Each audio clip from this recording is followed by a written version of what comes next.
बुधवार गुरुवार एकदा पाऊस येणार आहे आणि त्याच्यानंतर 9, 10, 11 एप्रिल दरम्यान एकदा पावसाची शक्यता आहे, म्हणून हा अंदाज लक्षात घ्यायचा. म्हणून पण राज्यात हा पाऊस दररोज वेगवेगळ्या भागात भाग बदलत पडत जाणार आहे. दररोज 2-2 दिवस वेगवेगळ्या भागात मुक्काम करत जाणार आहे, म्हणून हा अंदाज लक्षात घ्यायचा.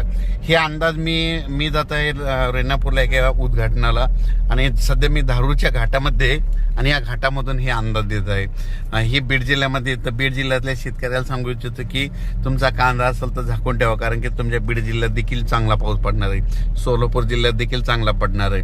त्याच्यानंतर नगर जिल्ह्यात देखील आहे, पुणे देखील आहे, म्हणजे कोकणात देखील. म्हणजे सांगायचं झालं तर उत्तर महाराष्ट्र, पश्चिम महाराष्ट्र, मराठवाडा, त्याच्यानंतर खानदेश या विभागामध्ये पाऊस आहे, पण भाग बदलत आहे. म्हणजे सर्वदूर सारखा नाही पडणार, कुठं तर विखुरलेल्या स्वरूपाचा पडणार आहे, म्हणून हा अंदाज लक्षात यायचा. विदर्भात मात्र थोडं फार पावसाचं प्रमाण कमी आहे. पूर्व विदर्भात थोडं तर त्याच्यापेक्षा थोडं कमी आहे. फक्त पाऊस हा म्हणजे इकडं कोकणपट्टी, पश्चिम महाराष्ट्र आणि उत्तर महाराष्ट्र या भागामध्ये थोडं जास्त आहे, म्हणून हे अंदाज लक्षात यायचा. कारण की आणि योगायोगानं तुम्हाला सांगतो की हा नेमका कांदा काढायला नगर जिल्ह्यातला, नगर, गंगापूर, त्याच्यानंतर या जिल्ह्यातच कांदा जास्त काढणी चालू आहे.